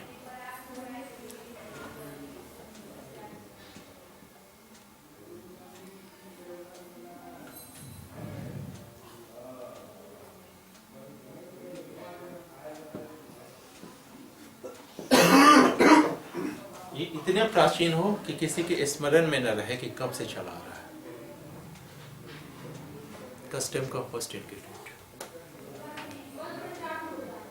दूसरा, ये यूनिफॉर्म हो और कंटिन्यूएशन में हो, मतलब जिस वक्त से स्टार्ट हुआ है उसको यूनिफॉर्मिटी में कोई चेंजेस नहीं आया हो और कभी ब्रेक न किया हो।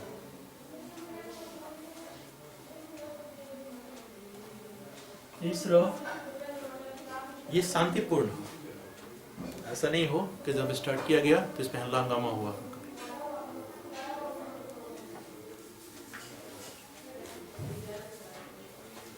चौथा, ये रीजनेबल हो।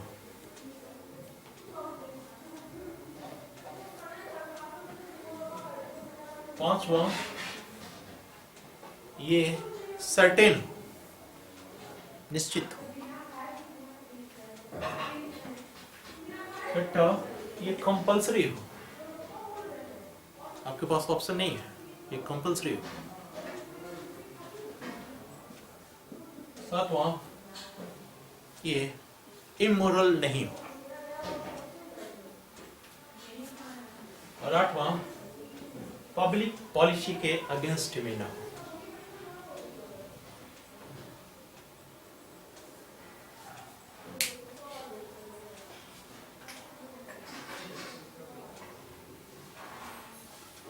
समझ रहे हैं? अगर ये सारी चीजें हैं तो एक वैलिड कस्टम है।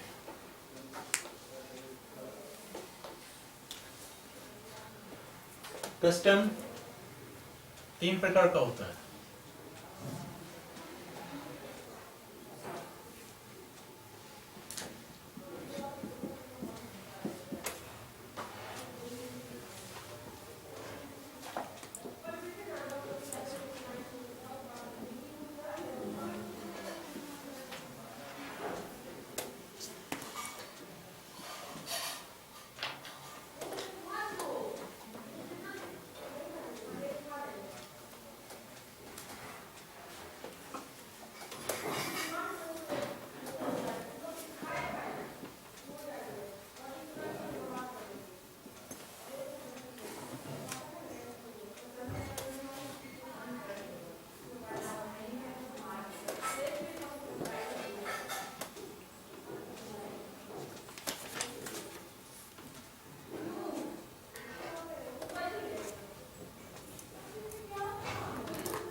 प्राइवेट, जनरल और पब्लिक, ये 3 तरह के कस्टम होते हैं।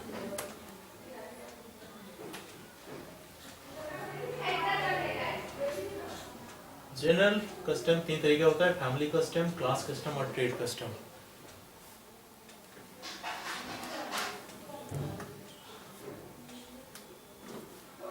जैसे व्यापार में किसी तरह का कोई कस्टम है, कस्टम की खास बात क्या है कि वो पूरे देश में लागू नहीं होता है, एक पर्टिकुलर इलाके में लागू होगा, किसी क्लास में लागू होगा, किसी फैमिली में लागू होगा, पूरे कंट्री में नहीं लागू होता है। लेकिन अपने इन सब गुणों की वजह से ये विधि का बल प्राप्त कर लेता है।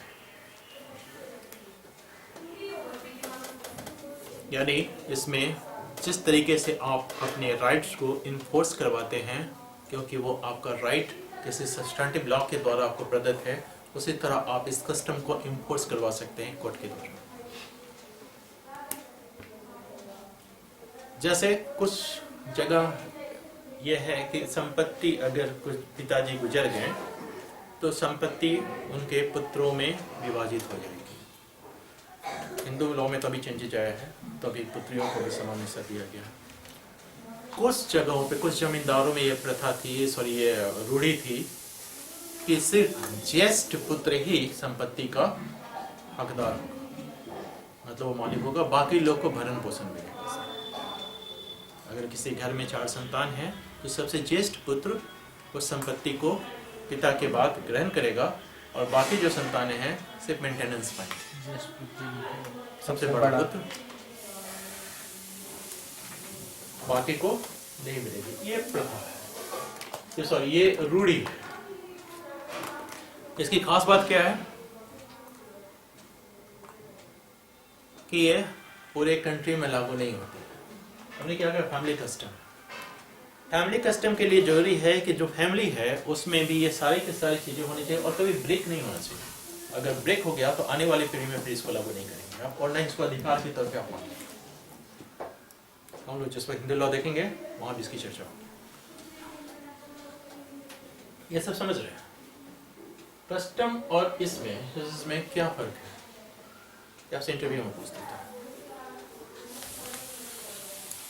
रूढ़ी और प्रथा में क्या फर्क है? प्रथा और रूढ़ी एक ही चीज है। इसके साथ जो ये प्रथा है इसमें जैसे इसका फर्स्ट इंग्रेडिएंट क्या था, इतना पुराना हो कि याद नहीं हो, ये चीज इस पे लागू नहीं। इसका इमेमोरेबल होना जरूरी नहीं। जैसे सती प्रथा थी कि सती रूढ़ी थी? सती प्रथा। तो किस कारण से हट गया? उसको हटा दिया गया ना विलियम बेंटिक के द्वारा। तो किस कारण से हटा? पब्लिक पॉलिसी के अगेंस्ट में था। इमोरलिटी की जैसी कुछ तो बात नहीं थी उसमें। इमोरलिटी का मतलब समझते हैं, जो आपके नैतिक स्तर से जुड़ा हुआ हो, और उसको खास के लोग कॉन्फाइन कर देते हैं सेक्सुअल रिलेशन में। पब्लिक पॉलिसी कौन तय करता है? कोर्ट तय करता है। इसलिए कोर्ट अगर तय कर दिया कि ये पब्लिक पॉलिसी के अगेंस्ट में है तो वैसी स्थिति में उसकी मान्यता नहीं मिलेगी। तो एक वैलिड कस्टम होने के लिए इसको 8वें इंग्रेडिएंट से होकर गुजरना पड़ेगा, अदरवाइज वो वैलिड कस्टम नहीं होगा। उसकी डिमांड एज ए राइट आप नहीं कर सकते हैं। अब आ जाइए सेक्शन पे। सेक्शन क्या कहता है? Where the question is to existence of any right or custom. इन दो चीजों की बात कर रहा हूँ, आपके अधिकार की, आपके रूढ़ी की। अगर ये प्रश्न उठता है तो कौन से फैक्ट रिलेवेंट फैक्ट? तो इसने दो कहा है। एक तो कहा ट्रांजैक्शन। ट्रांजैक्शन हम लोग समझ चुके हैं क्या है। और ट्रांजैक्शन में क्या होना चाहिए? देखिए कह रहा है इन सभी चीजों को कीवर्ड की तरह आप अंडरलाइन कर लीजिए। वो कहता है कि एक कोई ट्रांजैक्शन हुआ हो और उसमें क्या हुआ हो, right or custom was created, पहला, दूसरा क्लेम्ड, तीसरा मॉडिफाइड, चौथा recognised, fifth asserted, sixth denied और seventh inconsistent with its existence.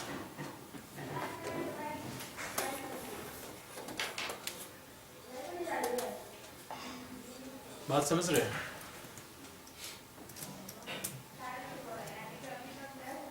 कोई ट्रांजैक्शन होना चाहिए और उस ट्रांजैक्शन में क्या होना चाहिए?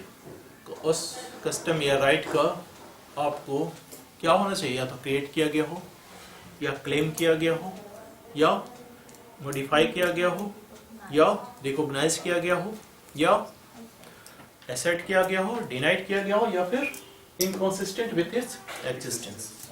अगर ये है तो जो भी फैक्ट इससे रिलेटेड है वो सब रेलिवेंट है। दूसरा पर्टिकुलर इंस्टांसेस, कुछ उदाहरण हो इस तरीके के। उदाहरण तो जब भी होगा फ्यूचर में होगा, प्रेजेंट में होगा कि पास्ट में होगा? पास्ट पास्ट में। यानी कुछ इसके इंस्टेंस हो, पर्टिकुलर इंस्टेंस हो इन विच right or custom was claimed, recognised और एक्सरसाइज्ड। जब हम उसको एक्सरसाइज किए गए हैं, जब उसको एक्सरसाइज कर रहे हैं, तो उसके एक्सरसाइज वाज डिस्प्यूटेड, असर्टेड और डिपार्टेड फ्रॉम। कुछ बात समझ में आई? आप समझाते हैं, इतना समझ गया? देखिए इसके इलस्ट्रेशन को।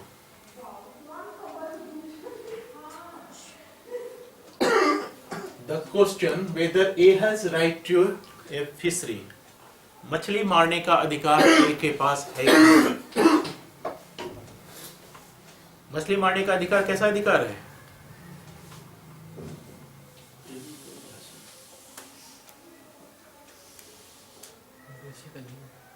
मैं बोल रही हूँ, ठीक है। साथ में इंटेंजिबल भी है, दिखता है क्या? नहीं दिखता है। अब देखिए क्या क्या चीज इसमें इंपॉर्टेंट है। A deed conferring the fishery on A's ancestor, मछली मारने का जिस तालाब में अधिकार दिया गया होगा उसके कंसर्निंग कोई डीड बनी होगी जो इसके पूर्वज को मिली होगी, और रिलेवेंट है। दूसरा, A mortgage of fishery by A's father, A के फादर ने उस राइट को मॉर्गेज कर रखा है, ये भी रिलेवेंट फैक्ट है। Subsequent grant the fishery by A's father, particular instance which his father exercised the right on which the exercise the right was restored by A's neighbor। अगर कभी उन्होंने अपने मछली मारने का अधिकार का उपयोग किया तो पड़ोसियों ने हस्तक्षेप किया, रोका, ये भी। ये सारे फैक्ट रिलेवेंट है। सवाल ये है कि इसको एस्टेब्लिश कैसे कीजिएगा कि आपका कोई राइट और कस्टम एग्जिस्टेंस में है, इसको एस्टेब्लिश। एक तो दो तो हमको यही मिल गया एग्जिस्टेंस का तरीका। पहला कौन? ट्रांजैक्शन, एक तो ट्रांजैक्शन और particular intense, instances. Instances. Instances में मतलब अगर कोई जजमेंट आ गया है कहीं इसके कंसर्निंग, वो जैसे मान लीजिए कोई जजमेंट ये आया हुआ है कि एक महंत के पद पे उसकी छठी पीढ़ी का व्यक्ति ही बैठेगा। अगर ये जजमेंट है तो महंत का राइट कहाँ से ड्राइव करेगा? जब कोई छठा पीढ़ी का व्यक्ति आएगा। अगर कहीं ये जजमेंट में है कि ये पर्टिकुलर प्रॉपर्टी डेबिटर प्रॉपर्टी है, यानी ईश्वर की प्रॉपर्टी है, तो ईश्वर की प्रॉपर्टी को ट्रांसफर तो किया नहीं जा सकता। तो जब इस तरह का कोई इंस्टांस है, उदाहरण है, कोई जजमेंट है, तो वैसे स्थिति में वो रेलेवेंट फैक्ट है। तो हमें यहां से दो मिले, 1 2 third judicial determination, fourth judicial judgment, 4 मिल गए, 2 मिलेंगे यहां से सेक्शन 42 एंड 26। किसी व्यक्ति का ओपिनियन रिलेवेंट है। ओपिनियन मतलब राय, आपकी राय उस व्यक्ति का, नहीं सिर्फ एक्सपर्ट की बात नहीं है। 42 उठा के देखिए।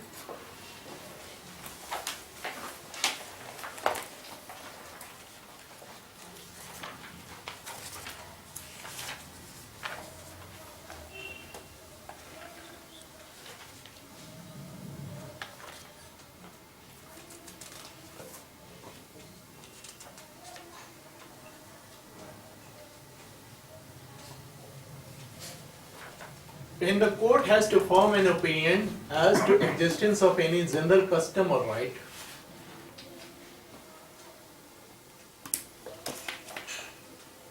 किसकी बात हो रही है? किस राइट की और कस्टम की?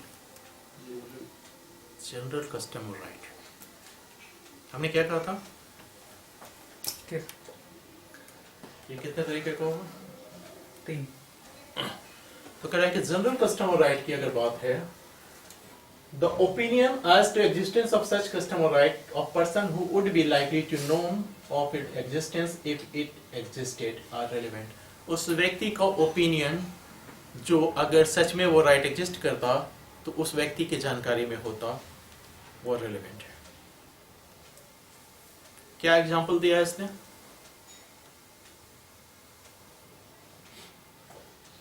The right of a villager to particular village to use the water of particular well is a general right within the meaning of this section.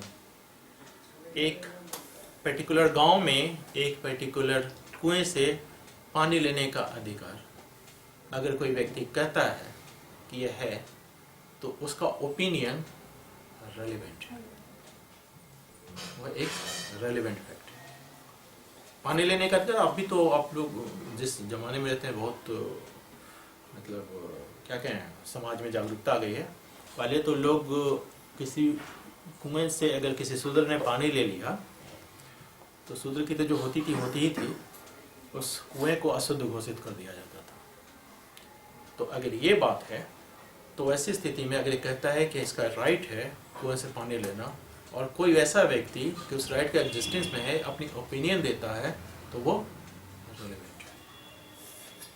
यानी हमारे पास राइट और कस्टम के कंसर्निंग रेलेवेंसी का provision कहाँ कहाँ मिल रहा है?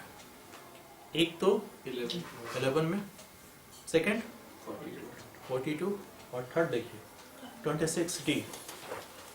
वह कहता है कि उस व्यक्ति को 26 वही है जो व्यक्ति साक्ष्य देने में, जिसकी मृत्यु हो गई है या जो साक्ष्य देने में असमर्थ हो गया है या जिसको बुलाने में इतना खर्च लग जाए कि वो रिजनेबल नहीं रहे पर्टिकुलर उस मैटर के लिए, तो वैसे स्थिति में उसका साक्ष्य क्या होगा?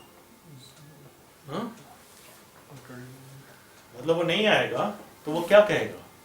अगर मान लीजिए कोई व्यक्ति कहता है ग्राम का प्रधान मर चुका है, लेकिन उसने कभी कहा था कि ये जो रास्ता है पब्लिक रोड है, ये कैसे व्यक्ति के द्वारा कहा गया है? हाँ, वो जिंदा है कि मर गया? मर गया। देन वो रेलेवेंट है।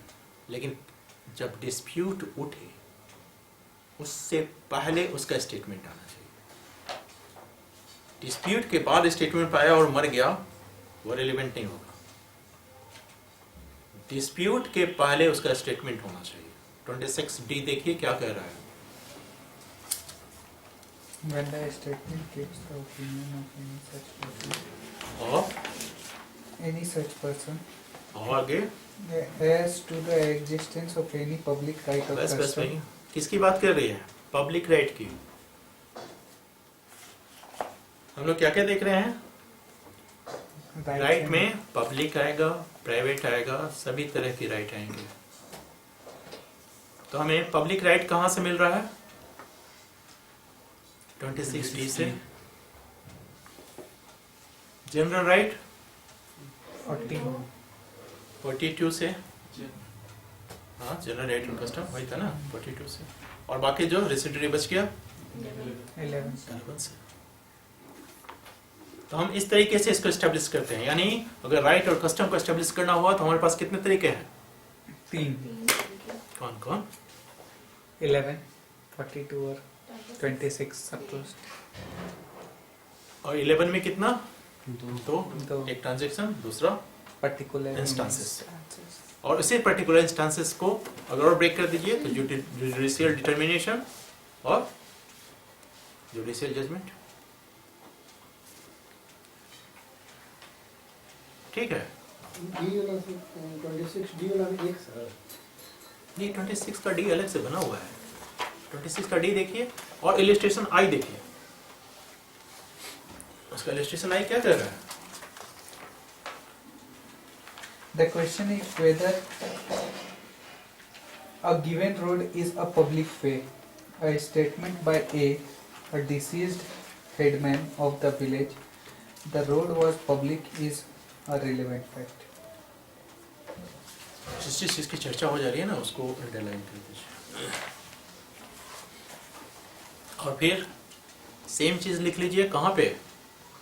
जब आप पढ़ रहे हैं सेक्शन 11 तो वहाँ लिखे रेड विथ 42 एंड 26D, और जब वहाँ 42 में पहुँचिए वहाँ के लिखे red with section 11 and 26D, और 26D के पास लिखिए रेड विथ 26D में क्या Section अंडरलाइन करना था? हाँ 26D में अंडरलाइन क्या करना था? वो पब्लिक राइट की बात कर रहे हैं ना। अच्छा, अच्छा।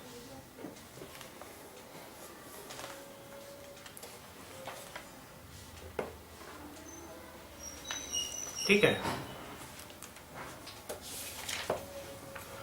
ठीक है। आगे जो सेक्शंस हैं उसको हम लोग नेक्स्ट क्लास में देखेंगे।